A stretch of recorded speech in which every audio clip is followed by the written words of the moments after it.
This is the Power Producers Podcast, where we are refining and redefining the sales game. Rule number one is you have to believe in yourself. You're the only one who doesn't think you belong in this appointment. The prospect has already validated your existence by scheduling time with you. Get it through your head you belong here, go in there, crush it, and close the deal. A place where sales professionals can come to learn from other sales professionals and thought leaders that have mastered their craft. The difference between a good salesperson and a best-in-class salesperson is only 2 minutes. By spending an extra 2 minutes on what you might think is a mundane task in the sales game, you separate yourselves from the pack, you grow your book of business, you close more deals, and you retain your accounts. As well as their peers who are still striving for perfection to achieve their why. I have a wife and 4 kids.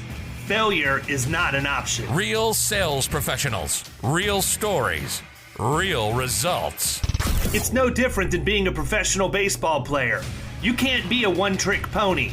You have to be a 5-tool player in order to succeed in this game. This is the Power Producers Podcast, production redefined.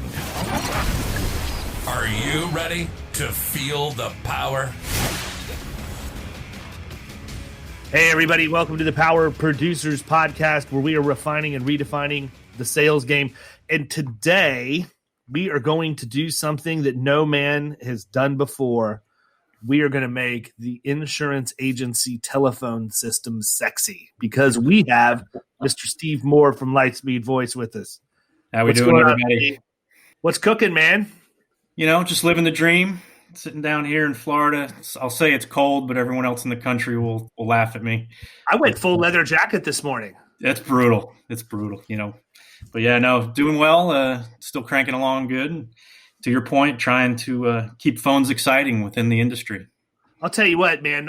My Harley sat in the shop for 2 months getting completely reconditioned, and I finally got it back, and there's not a snowball's chance I'd have gotten on that thing to drive it to work this morning. No, it's funny. I'll sit at my kid's soccer game, and it's like 55, and I'm like ready to die, and I just think about everybody else, like in Chicago, that they would be in shorts and a T-shirt, but it's just not happening.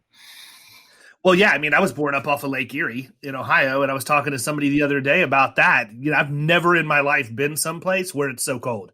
Yep. Like when I used to go to the old Browns and Indians games there at the Mistake on the Lake, it was insane. Like my freshman year of college, we went and watched the Browns play the Chiefs, and I was wearing literally multiple T-shirts, long sleeve shirt, flannel shirt, sweatshirt, and a down jacket over top.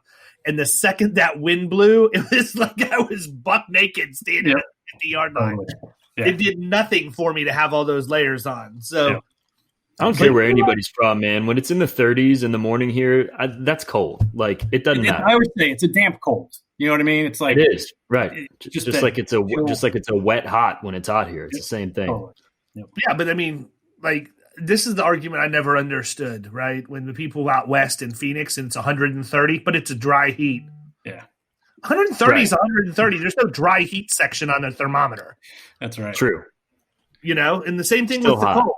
Anything below a certain temperature, it's cold to me. I'm not gonna like it. So, I told the person, I'm like, I got plenty of insulation, and I'm still cold. You know, but it is an interesting thing because this is the first year we've had the heater in the pool, so I keep that pool at like 90 to 92 degrees, and Like a big jacuzzi.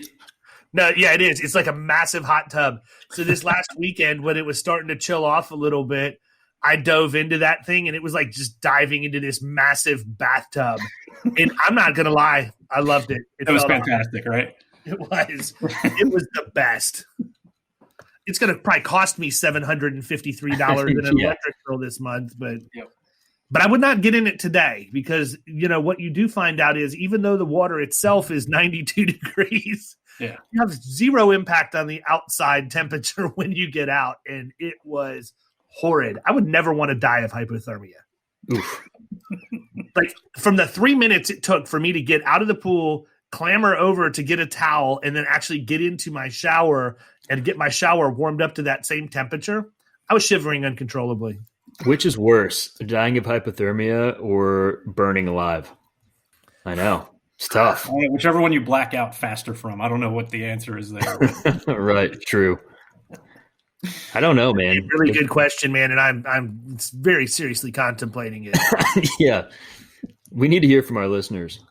Yeah. Message us. Let us know. I mean, anybody with experience, yeah, especially, Yeah. Anybody who's burned alive or frozen to death, let us know. I almost flipped a Bobcat one time when I was driving it over a 12-foot retaining wall backwards. That was fun and made me see my life flash before my eyes. Yeah. You know what? It's one of those things too, man. When you get involved with heavy machinery like that and something that you're not used to using all the time. So what happened was I went to take off and it lifted up, like the front end of it lifted up. And when I thought I was doing what I needed to do to stop the forward motion to get the front to come down, I actually hit the lever to raise the bucket. So it was making it even more top heavy. I swear to God, I literally closed my eyes and I used my hands and feet and fixed it without knowing what I did to fix it. I just opened my eyes and everything was fine. Crazy stuff. That's what you do, David. You're a fixer, man. Whatever the situation is. I'm like the wolf in Pulp Fiction. So here's my question, man. Everybody, it'll be interesting to see how many people know who Steve Mohr is, international man of mystery. But why don't you give them sort of your backstory and tell them sort of the foundation of where you came from and then how you got to Lightspeed. And then we'll talk a little bit about Lightspeed and some of that. Totally. So been with Lightspeed Voice for just over a year and a half now. Made that transition actually from Allstate in the technology organization. So spent 10 years managing agency-facing technology, which sounds really exciting. But basically, what happened was I was selling an agency management system called eAgent. Sold that to a lot of Allstate agents, and then Allstate decided to purchase the software, and then I went along to Allstate with the software and helped get that rolled out across the country. So, been in the insurance technology game for a while, and have, kind of interestingly enough, had a chance to be on all sides of it, right? I even going back further, I've been an agent, I've been an agency manager, sold the technology, worked with agencies in a captive space, and now I'm back to selling technology into mostly the insurance space. We do all industries, of course, but most people that are familiar with Lightspeed Voice, it's from the insurance game. And it's just been a great run. I love the industry. Insurance industry is great, and the people are great. And I would say it's one of the more unique things in the world because it's one of the few industries where everybody's technically a competitor, but everybody's super willing to share and best practices and really help each other out. So it's just a cool place to be. How did your experience as an agent and agency manager help with what you're doing now? Yeah, I always try and really put myself in that seat as we're sharing solutions or creating solutions, whatever the case is. And every internal discussion, whether I was with Allstate or even today, I always kind of say, well, if I'm the agent, I would say X, Y, or Z. And it's been able to give me that perspective. And when there are times where I feel like I've been out of the agency game too long, and then I'll reach out to some of the other agencies and just say, hey, when I did it, it was X, what are you guys feeling now? And, because the agencies are really the drivers to any success. So just keeping that voice going. So how did Lightspeed pick insurance as to where they wanted to focus their product? I mean, not that they're necessarily 100% focused there, but it is an abnormally large percentage of your business. If you were to say that if you were to come in and say, hey, we're very well diversified, then I'm going to say, no, you're not. But I'm interested in why that industry specifically. Sure. So Brad Fuller, our CEO and founder, he was his family's been an insurance family. His dad's a captive agent. His brother was a captive agent. His sister has an independent agency, et cetera. So he grew up around insurance, and actually Brad's path and my path crossed a long time ago when he was first getting started, and obviously his brother was an Allstate agent, and signed up a few other Allstate people. We connected when I was running the eAgent product, did the integration, so that just grew and grew and grew.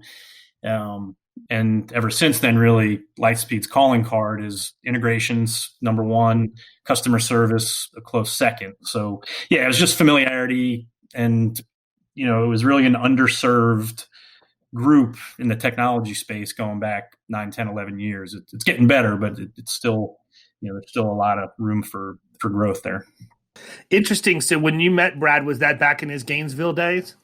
Not quite Gainesville, but I've heard the rumors and the stories. So, well, no, because that's when I knew him, right? Yeah, I didn't even know. It's crazy.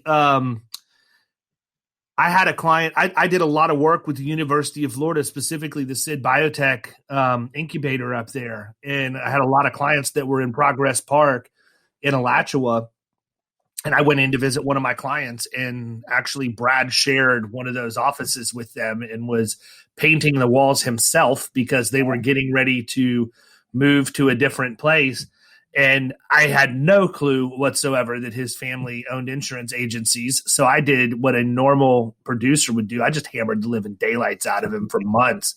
And then finally his will to ignore me superseded my desire to write his account. And I quit bugging him, and he sort of fell off the face of the earth. And then I didn't even see him again until BrainShare last year. That was the first time I'd seen him in probably a decade or more. That's crazy. That's awesome. And I remembered him because I remembered the company name, and I was like, holy crap, I remember when it was like three of you guys. What's the deal? Like, you've blown up a little bit at this point. Yeah, he's done a great job. Certainly an unconventional path as most are, but it's an impressive organization. We got just under 60 folks down in Southwest Florida. Just grinding out, mostly in the insurance business and growing. So all good. The lizard is not dead. Oh my God, that scared the hell out of me. The lizard next to your desk is actually alive. He's crawling down the fridge right now. Wow. These are the little things that we live for in our life. Sorry. So listen, you guys have a pretty cool place. I was fortunate enough to be able to be down there at the end of October and check it out. And it's not three people sharing an office in Gainesville anymore by any stretch. It's become a pretty robust organization at this point. How many team members do you have, and what's your geographic spread at this point? Yeah, so the Venice office, I think we're about 45, 50 people there. We try and keep everything as in one location as possible, but these days that becomes tougher and tougher, especially with technical talent as far as engineers and developers, et cetera. So we do have about 45 down there. That's really all of our executive team, billing, customer support, sales are all down there.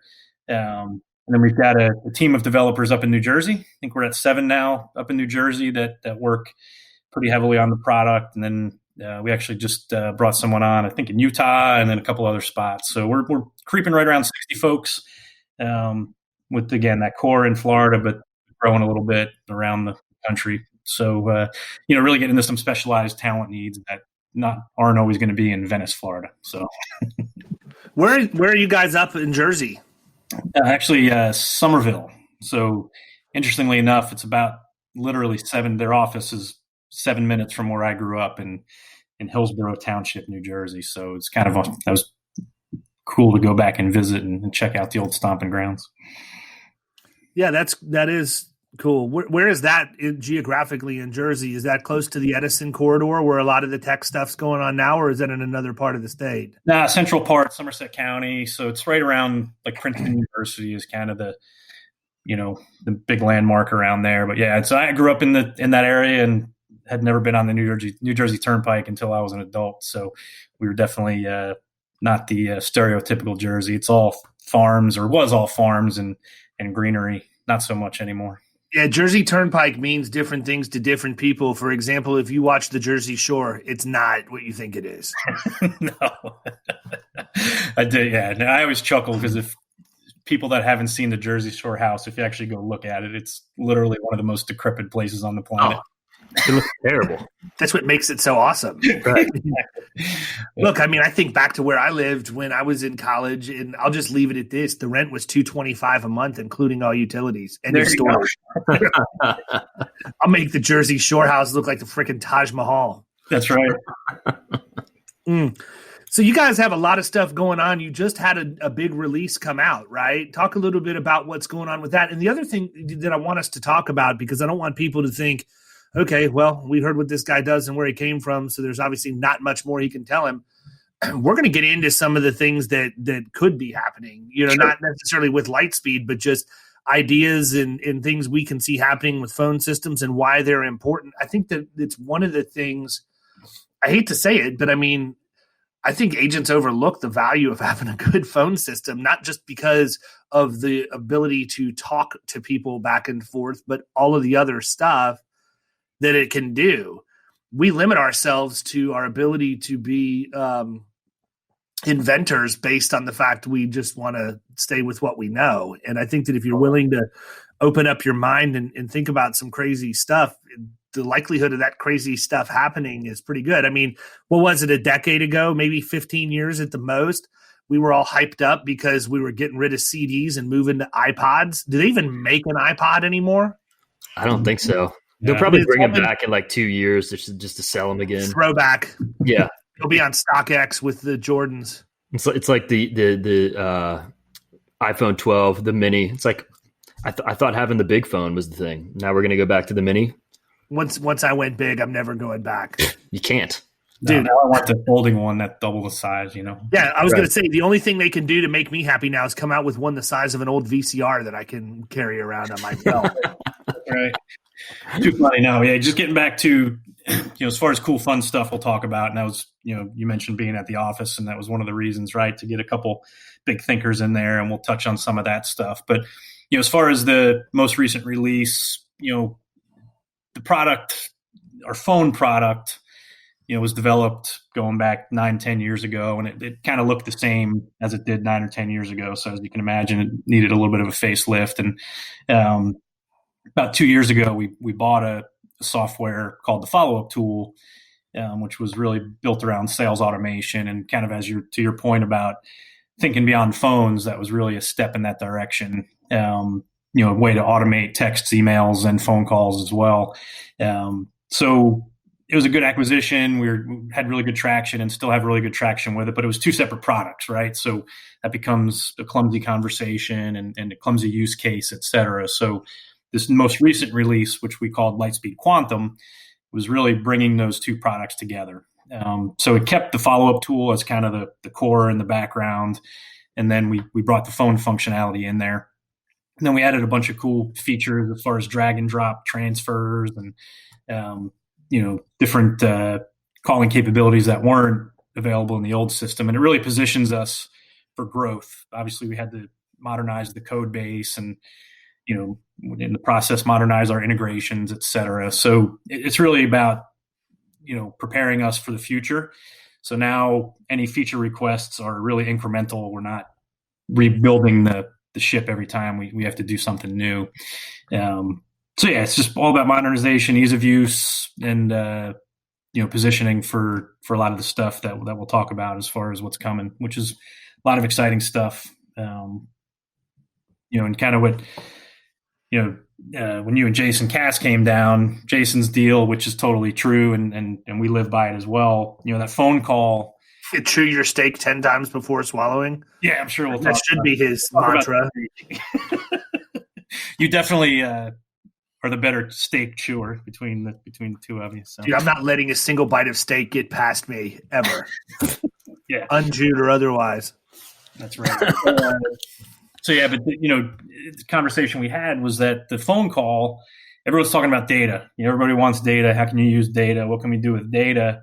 And in most cases, people are thinking about the CRM or the AMS or the actual company solution, whatever the case is, where the phone call will have the most data every time, right? You're going to have personal conversations and discussions and offhand types of things that you're just not going to see in a CRM and an AMS. So how do we extract that data, there's ways to do it now. You can do a text transcription, you can pull keywords, et cetera. But how do we get it to that next level, which is really coaching, real-time coaching based on live phone calls, suggested cross sells, different stuff along like that. And then potentially even filling out a rater, right? So while I'm in that's, I was kind of say that's, the other stuff we can kind of do and we're working towards the filling out a quote. That's real futuristic stuff. But futuristic today is much different than futuristic 10 years from now, right? It might be a year or two instead of 10.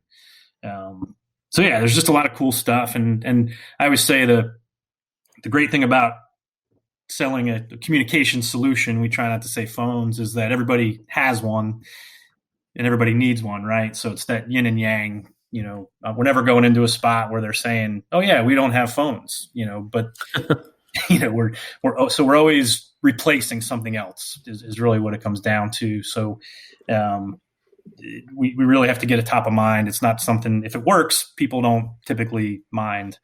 But it's a crazy evolving industry, space, et cetera. And it'll definitely look differently 5 years from now than it does today. I can guarantee you that. I think here's part of the problem with the communications industry as a whole, as far as when an agency is going to bring a product in. And I'm not saying this about Lightspeed. I'm saying in general, because I had somebody before I had Lightspeed, and I don't think that your competition, by and large, does a very good job of educating people like me what the capabilities of those systems are. Yeah. Not just what they are, okay, but then show me how to use them. Like, have some education for your user base, your user group, whether it be live webinars or a knowledge base that you have built out inside of a web domain with video and, written instructions and all of that kind of stuff, because there are all kinds of things at this point that systems are capable of. And, Lightspeed does some of these things. They don't do some of these things. But, I mean, things like ringless voicemails and some of the other stuff that you can use to go drop on people that you've been trying to get a hold of for a while. I mean, agents don't understand technology. It all boils down to that. And you'll hear me say it all the time that I think agents are cheap or whatever else. But that may be true to a certain degree, but I don't think that if they truly understood the power of the tools that they were looking at implementing, that they would be cheap about it. And my big dividing line is, you either view technology as an investment or you view it as an expense. And there's a big difference between the two. You're not going to get a return on an investment on an expense. It's gone. It's money you pay. It leaves your financials. It doesn't come back. But in an investment, you're going to get some sort of a return on that. And that's how I think agencies should be viewing technology. They should be looking at every dollar they spend on tech, being able to pinpoint how much they should get back for that dollar. Because that's the one thing that all of us have the ability to do if we put our stuff together the right way. You can measure that, right? Yeah. So for me, the deciding factor for me when we decided we were going to move to Lightspeed, other than Steve's such an incredibly great guy, and his partner in crime there, Greg McCammon, probably has the strongest meme game on social media. It's pretty good. Aside from those things, was the fact that you had the integration with HubSpot, right? Yep. And so we won either way. You were either going to integrate with HubSpot or you were going to integrate with Hawksoft, and both of those are the two systems we use. But I chose to have that go into HubSpot. And so the reason why is because it's important for me to be able to run.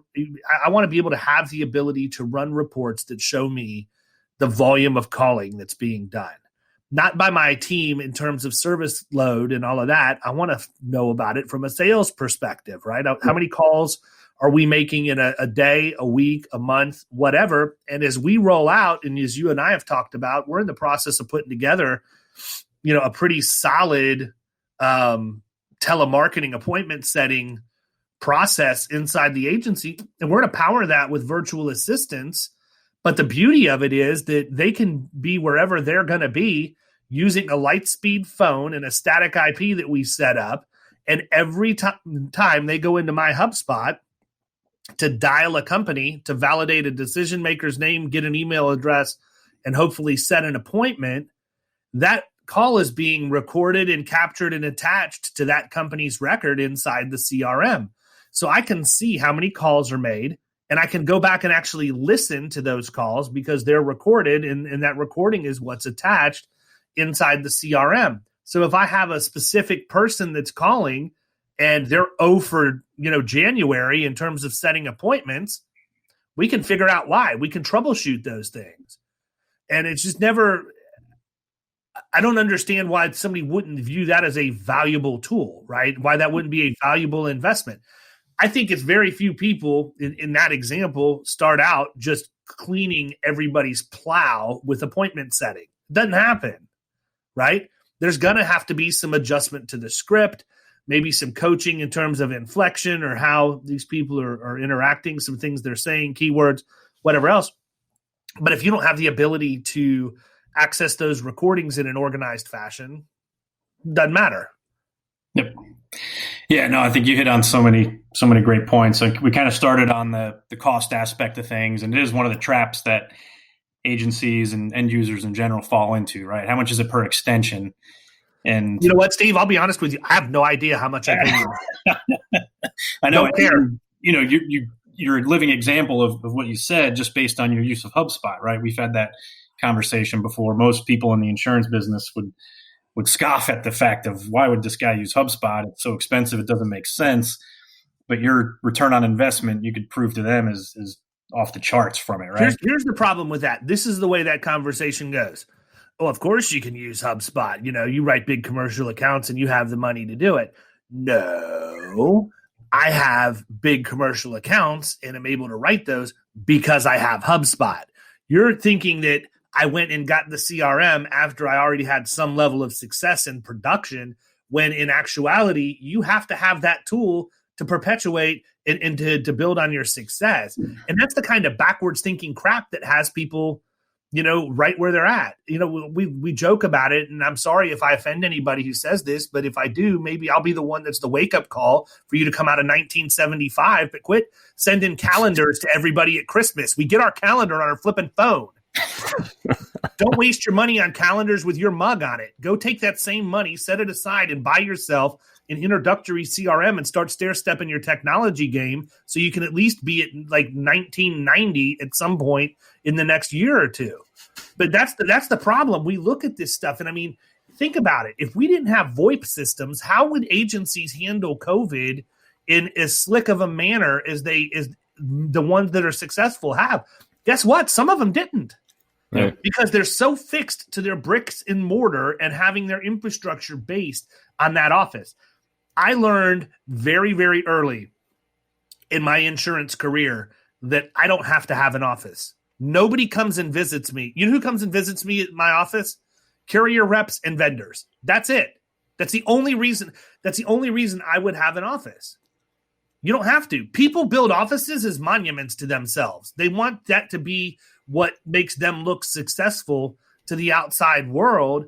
And that's like, that is, you made it. Oh, you got an office. How many offices you got? I got 5 offices. That doesn't matter, No, nobody cares about that. Yeah, I can tell you in 17 years, I've closed 2 deals in my own office, and both of them ended up sucking. Yeah. We were at a charity golf tournament not too long ago, and there was another phone provider there, and the guy came over and was like, "Oh, I've heard of Lightspeed. How many locations do you have?" And Brad's there, and Brad said, 1.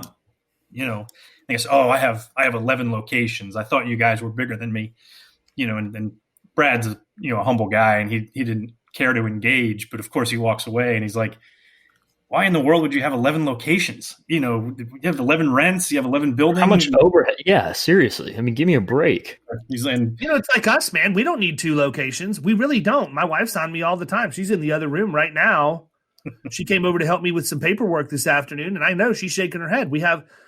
Don't lie. Office. She's over there getting your calendars ready for ship day. That's right. She's stamping those calendars.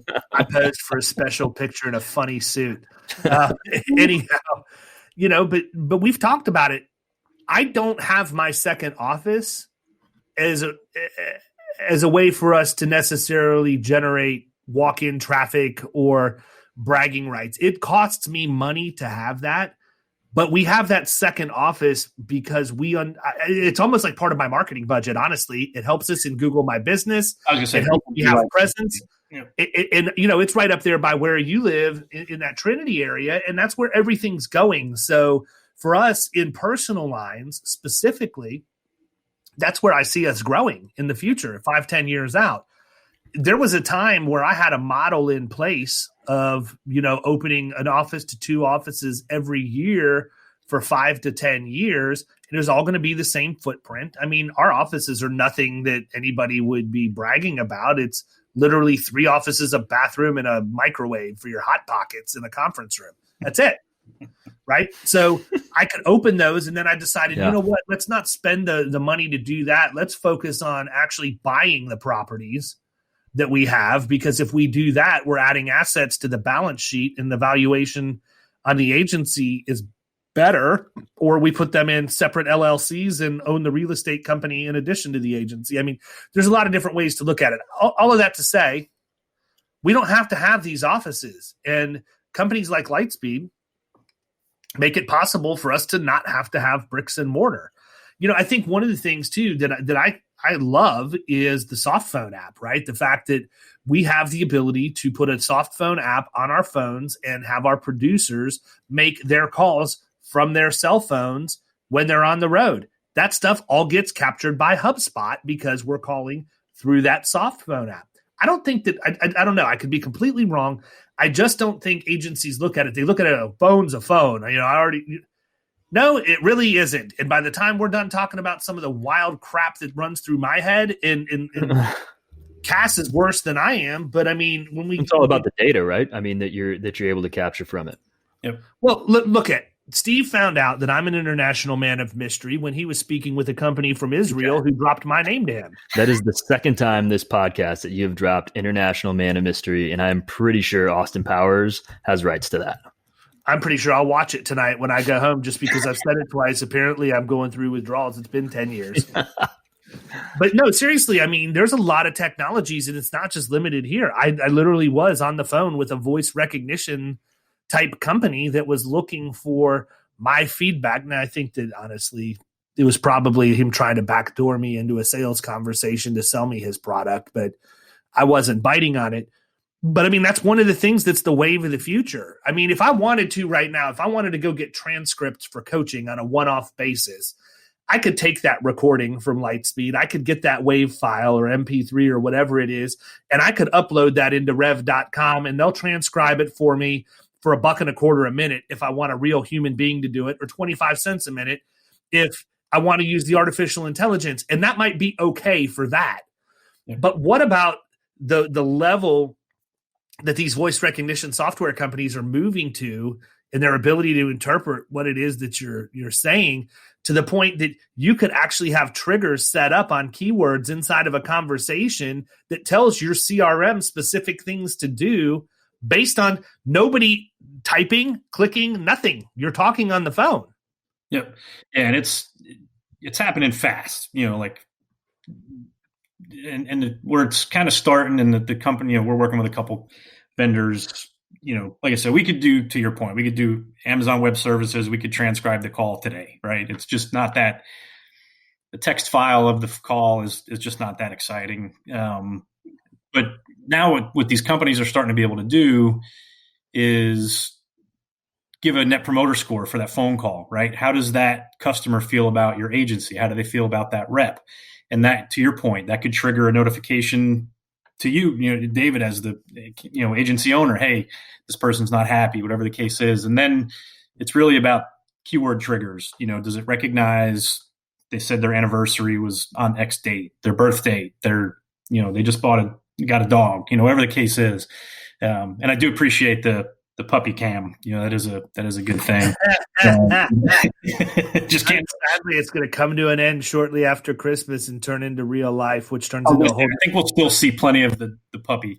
Whole different kind of pictures. Exactly. No, but it's really, thinking that next level, and what can you do? The assumption, it used to, even a year ago, it was, how do we get that voice data, and it's already transitioned to how far can we go with it. And it's just like anything. It's expensive right now, or has been expensive. There's some other players coming into the game where, it become affordable. Like I was kind of in talking to some of the vendors 6 or 9 months ago, our stuff is about $40 per month per user. And then they're coming in for like $200 a month for voice transcription. I'm like, well, I can't do that. I can't, go quintuple my price to sell some analytics, but it's coming down where at least it could be close to the same price, as far as, where I can feel good offering it as a supplement, so it's exciting. It's stuff that's coming, 2021. I don't want to say early because I'll always jinx stuff, but, stuff we'll be seeing quickly. We're doing live tests with live calls today, right now. So it's in the hopper. Well, I'll tell you, man, one of the things I'm really trying to do is be more well-rounded in our marketing and outreach approach, which is why I'm focusing heavily on appointment setting and telemarketing right now. I mean, that's where my head is. And when my head gets onto something like that, I'm a freaking bulldozer until it gets done. Then I'll move on to the next thing. But one of the things that I can see happening is, you've got these people that have call scripts. You understand the triggers that you've set up in your CRM and with the voice recognition software surrounding that, and you build your script so that these people are saying these exact phrases at the right times in the conversation. But I look at it as having a telemarketer appointment setter on the phone talking to a prospect and saying, to confirm, you'd like to schedule a 30-minute meeting with David on December 21st at 2 p.m. And I just want to make sure we're on the same page. And to confirm, your email address is, and you get that information, and the next thing you know, they hang up. Now, in a normal scenario, that person's immediately going to be working in their computer to create a meeting invite and put information or whatever else. Whereas in this scenario, I could see this thing being fully automated to where it creates a meeting request, attaches the recording of the phone call to the meeting request that's sent to the producer, and have a separate meeting request sent to the prospect directly off of a phone call, but it's all done automated in the background, so that instead of spending the 3 to 5 minutes to set all of that stuff up manually, your caller is just moving right on to the next call. Totally. Yeah. And one of the great things, we kind of mentioned it a couple of times. We brought a couple agencies in to talk and made sure we had our developers in the room and listening and engaged, because it's just so different when I go to them and say, hey, I was talking to somebody and they said, this would be cool. And then they're like, yeah, whatever, Steve, you're always coming up with these goofy ideas. Yeah. Like the insurance agents only know how to send out calendars. They're not smart enough to. That's right. No, but when they're in the room with you guys, with the agencies, we put them in our user group meetings. When the developers start hearing that stuff, they get excited about it. And that's kind of the phase we're in now. And now that we're past this major change in the product and this new release, we can really start focusing on these things. And we've got some other gaps to fill for sure. So you'll be working on some video conferencing stuff. We need a little bit of a better, our own soft phone app and some different things that we're working through. But yeah, it's a great time, and stuff will be popping pretty quickly here in 2021. So why don't you brought something up? I'm going to open that can of worms about the soft phone app, and I'm interested because I was surprised when we talked to hear that is something that people are concerned about. That like you just have a soft phone app that integrates with your system, but it's not necessarily your application. So it's something we talk about all the time internally, but I don't understand it because I've never had a problem with the product. It does exactly what it's supposed to do. Yep. So is it just because your brand is not on the thumbnail? Is there some level of functionality that you would pick up by having your own? I mean, this seems to me to be a pretty ludicrous investment to make just to get an insurance agent who doesn't really understand the technology happy, that your logo is now on their phone, right? I mean, I always go back to the majority of my life. I reference Tommy Boy when I get into situations like this, but I mean, I go back, you want me to take a dump in a box and mark guarantee on it? I will. I mean, it's the same thing. Yeah. David said that, not me. No. So it's an interesting deal, right? The soft phones are growing more and more. And a lot of it has to do with the fact that many of the newer VoIP solutions are white label in their own right? So they're the whole thing. The whole thing is focusing on a stupid soft phone app, and some of these companies, the whole thing is running off of somebody else's exchange. Yeah. So from our perspective, we own all of our infrastructure. We own the data centers, the servers, the support, everything, which gives us a huge competitive advantage as far as availability, reliability, and service. But when we look at something like a soft phone, that number of companies have very successful ones out there that we can literally pipe in and do the tight integration. For the past several years, we've relied on that, and most folks have been cool with it. I think with the emergence of some of our, competitors that rely on the soft phone only, because the physical phone, you have to have, what do you have to have to do physical phones, right? You have to be able to inventory them. You have to be able to provision them. You have to get them sent out, set them up and everything, where we're totally set up to do that. So other companies have just taken this assault on, like, if you have a physical phone, it's a bad thing. We still feel like I always kind of use the analogy. It's like a drill, right? If you've got a job to do and you need a drill and you can plug a drill in, that's the one you want, right? Because it's going to be more consistent power. It's going to be, it's not going to die. No, Steve, everybody has an 18 volt that dies half the time. Exactly.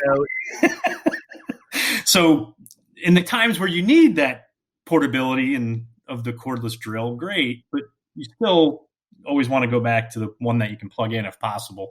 So anyway, it's to your point, soft phone, we have it. It's integrated. It's perfect. You never know the difference. It funnels through our network, et cetera, et cetera, et cetera.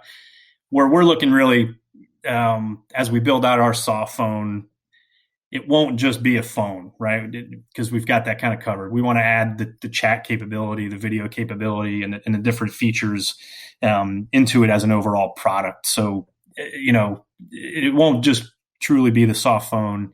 We're really looking at it to be a mobile iteration of our solution, if that makes sense.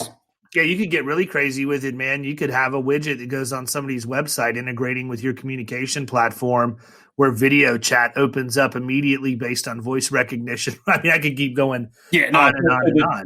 The dream picture, which we're driving towards, is kind of what you're saying, right? You're on the website, you're chatting, you say, I want to talk to somebody now, and boom, the video pops up. And there's, some big hurdles we have to overcome technology-wise to get there. But that's really the drive, is to truly make it a seamless thing. I'm gonna make sure Dave doesn't pop up with his shirt off in that video. Sometimes it just depends. Depends on how froggy I feel that day. Exactly.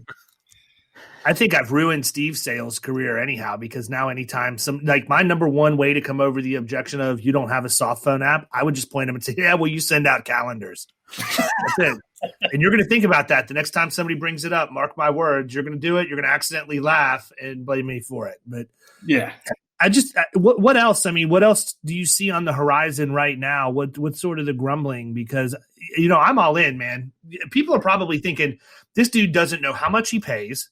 He doesn't know, and by the way, I do pay, but I just don't know how much. He doesn't know how much he pays. He didn't know that it wasn't really our soft phone app.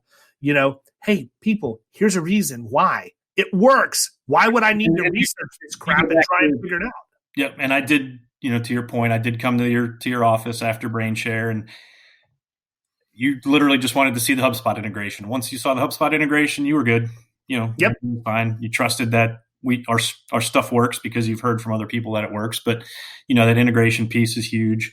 So from our side, which, by the way, let me stop. Now that we're 40 minutes into this, people, this is not a sponsored podcast. I'm not on here talking about Lightspeed Voice because Steve gave me money to let him come onto the podcast and talk about it. I use this product. I don't know what I pay for it, but it works, and it works well, and it integrates with my CRM.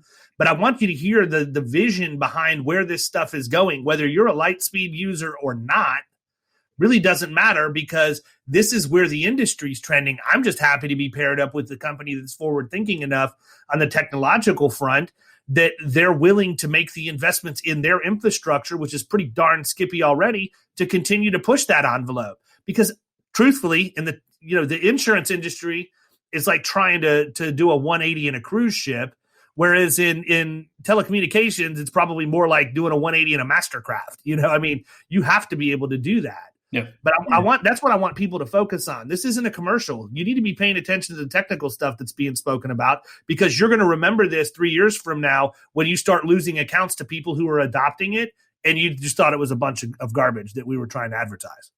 Yeah, and I'll use even in our the sales automation aspect, which we didn't touch a ton on, but we've got a solution that can provide automated workflows, and we obviously use it internally. But I think now the more people are doing that automated texting, automated emails, et cetera. And if you kind of think about that automated email that you get a response from, and you're like, oh man, that was awesome. They think I just emailed them and the system did it. That 2 to 3 years from now, to your point, is going to be, hey, Joe said he just bought a boat and our guy didn't ask him for a quote. So now you're getting a notification that you got to call him up and ask to quote the boat, So yeah, it's just that next iteration and trying to stay ahead of it. And what we've already been here, right? Like in terms of, because my wife and I have a little side business, e-commerce stuff where we make little walking around money on the side with, but using the chat bots for support for those websites, they've already had the ability to recognize words. We're just taking it and making that audible now. Exactly. And I also think that the next place that it goes, and maybe we're already there or it's part of the same thing, but sometimes I think it's just as important for the voice recognition and the algorithms to work in such a way that it recognizes what hasn't been said as opposed to recognizing what has. Totally. Yeah. And that's the key there. And it's that, didn't ask for a cross sell is always the one I kind of keep, but even like if there's an X date that's discussed and not followed up on, just cataloging all that information and the kind of the horizons that this technology is going to go through. The first one is getting it to work. And just like anything, the more data, the more calls that these companies can work through, the better it'll get. And the second aspect of it is that's not quite real time yet, right? So it's going to be after the call. It's going to be a buffer. It's going to be a minute, which sounds fantastic right now, right? But when you have that for 6 months, you're going to be like, well, man, why couldn't it do it while I was on the phone? That'll be the next thing. And of course, there's bandwidth concerns and all that kind of jazz. But yeah, it's going to happen quickly. Like I said, the rate of change now is insane. So to your point, if you're in the insurance business or really any business and you're not spending time keeping up on technology, you're going to find yourself in trouble pretty quickly. Agreed. Kyle, you look like you got something on your mind. Well, yeah, no, I'm glad you brought up the automation stuff because I was going to ask about that, like how that's implemented, when you're on a call with somebody, but you talked about the texting and some of the email stuff, but obviously we've, went over the capabilities that it has currently, as well as you just talked about stuff on the horizon. But for anybody who can't, from all of that information, figure it out, who's the ideal client for you? What's that look like? Who needs this? Before he gets into that, I do want to say I think the next integration they should look at is a shock collar so that whoever's on the phone wears it. And when they miss the cross-sell opportunity, that'd be amazing. I can sit in my office and it'll automatically pull up a video of that person at their desk on the webcam just getting shocked. And I have to click my mouse to stop the charge from going to their neck, just so I can teach them a lesson about not rounding the account. That should go over great. Shouldn't be a problem at all. That's what happens when you don't send calendars. You have money for shock collars. There you go. No, so ideal client, I always kind of say it's a terrible answer, but everybody's an ideal client, which is obviously not the case. But really anybody that is, looking for more than just talk, as we kind of use as our catchphrase, right? If you just want dial tone and you're not seeing the light at the end of the tunnel, then you really need to call us. But, you're probably a couple steps away from it. But it's all about visibility, accountability, metrics, integrations, et cetera. So if you're anybody that's looking to provide next level of just efficiency, overall efficiency in your office, powered by that first interaction you have with the client, which is going to be the phone call. If you have multi-locations, it's an even bigger no-brainer because you can see a visual switchboard of everybody in one spot.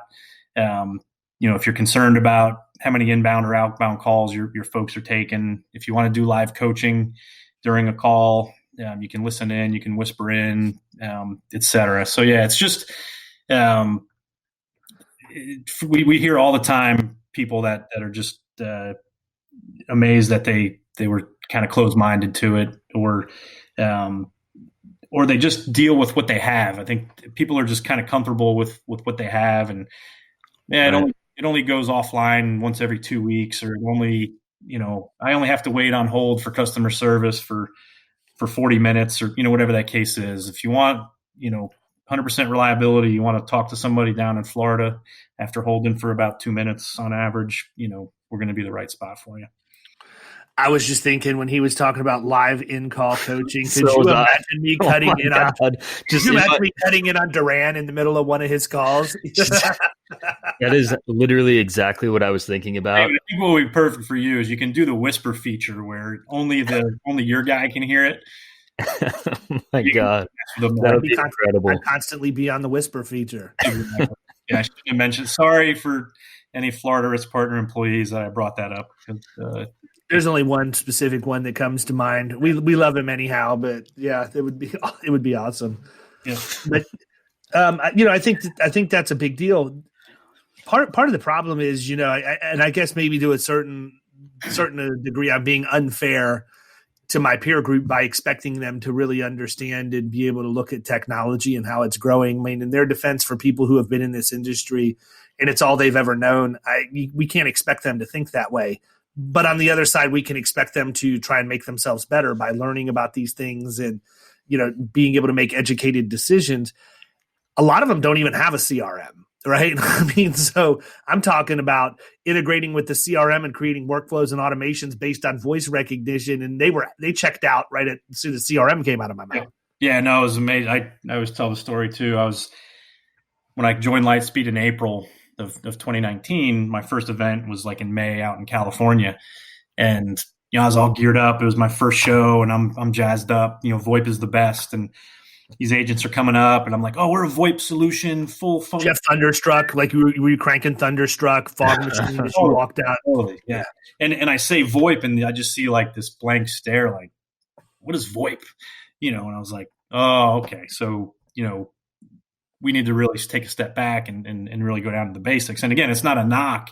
It's just, most agencies they're grinding all day. They're on the, trying to get that next account, chasing that, non-renewal, chasing that non-payment, all that kind of jazz. And it's just tough to step back and take a look. But yeah, it's Well, I think part of it too is for a lot of people, the only other time they buy phone service is for their house. And you don't see Frontier and Spectrum talking about VoIP and all of this other stuff because it's in direct competition with them. Yeah. So, the people who have the massive marketing dollars to get in front of the consumer are going to be the more traditional products that we've all used.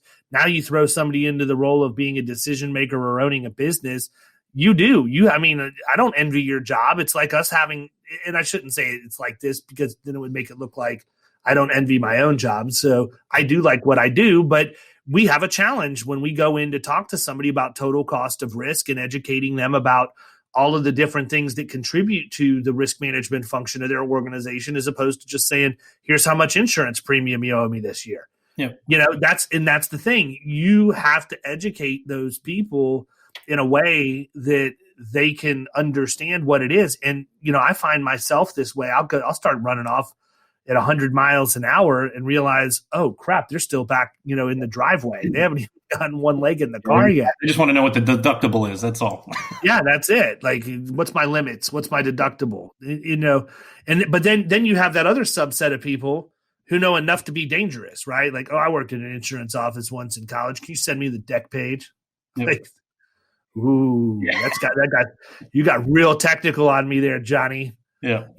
But I think that's got to be part of it. And so, from my perspective, if I were, going to go in and advise Lightspeed on anything, my number one piece of advice would be very, very aggressive in the education of your constituency, because I don't see anybody else out there doing it. Yep. No, it's a fair point. Yeah.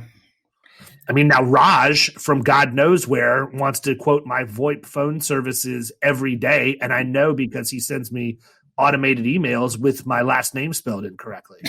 Exactly. It's the best. Yeah, there's plenty of competitors out there. Or absolutely. Well, listen, there's plenty of companies that do kind of what we do. How about that? There you go. There you go. Well, listen, I know that people are going to have questions, maybe want to reach out to you to hear a little bit more about what Lightspeed can do for them. I want to be respectful of your time. We're bumping up on an hour here. How do they get a hold of you? Totally. So I'm always happy to chat. My email is just going to be smohr@lightspeedvoice.com. If you just kind of want general information, you can shoot that to info@lightspeedvoice.com. And one of my guys will certainly get back to you. But I'm always happy to chat if you have any questions. Anybody has questions on the industry in general, the direction, or obviously the product. Yeah, the last thing I want to say before we wrap up, and I don't use it a lot because the product works and I don't have to, but I have to tell you, man, your call center for customer service is top notch. I have never had a bad experience when I've needed something. Yep. Most of the time it's because I've pushed a wrong button somewhere, or there's been, something crazy that's gone on. Maybe an update has caused some of the coding and the integration with HubSpot to get a little bit wonky. I get that. That's normal, right? I know that comes when upgrades happen. What I can tell you is I don't measure a company and their customer service based on everything working perfectly all the time, because it's an unfair expectation that I can try and hold myself to, but I would never hold one of my vendor partners to. And so when I do need them, it is instant remedy, man. And I cannot give them a high enough mark. Everybody's got a great personality. I called one poor dude. I don't even remember who it was. And it really, I was irritated, but it had nothing to do with the phone. The phone just happened to be the icing on the cake. We had a power surge or something, and I don't remember what happened. And I told him up front, I'm like, dude, I'm just warning you right now. You just answered the hornet's nest. So, I mean, nothing. If I come across as short or irritated, I am, but it has nothing to do with you. Say, don't worry about it, man. We'll get you fixed, blah, blah, blah, blah, blah. And I was thinking to myself, are they piping weed into the call center down there or what, man? Is it Matthew McConaughey? Be cool if you did. I was kind of, when I was leaving Allstate, it was a pretty big jump for me. Obviously, I had the old cushy corporate job, but I tried my best to find somebody that had something bad to say about the product or the company, and I just couldn't find it. And it really boils down to that service, and it's pretty awesome. And whenever I'm bummed out or stressed out, I'll go look at our Google reviews, because not many telecommunications companies out there that have a 5-star Google rating with 300 plus ratings, and they'll specifically call service people out, which is awesome. It's just good. That's what we're all about. Well, and that's also a reflection of the leadership of the organization. And I've witnessed firsthand CEO Brad Fuller get a complaint from somebody, and he personally, literally took it personally. I've never seen these guys spent 2 hours researching the issue, addressing the issue, making sure that, you're just not going to find that. But you can't have a call center that works as well and has as great a service as what you do without having a CEO that makes that the expectation, but not only does that, but lives it to a degree higher than everybody else. Yep. No, absolutely.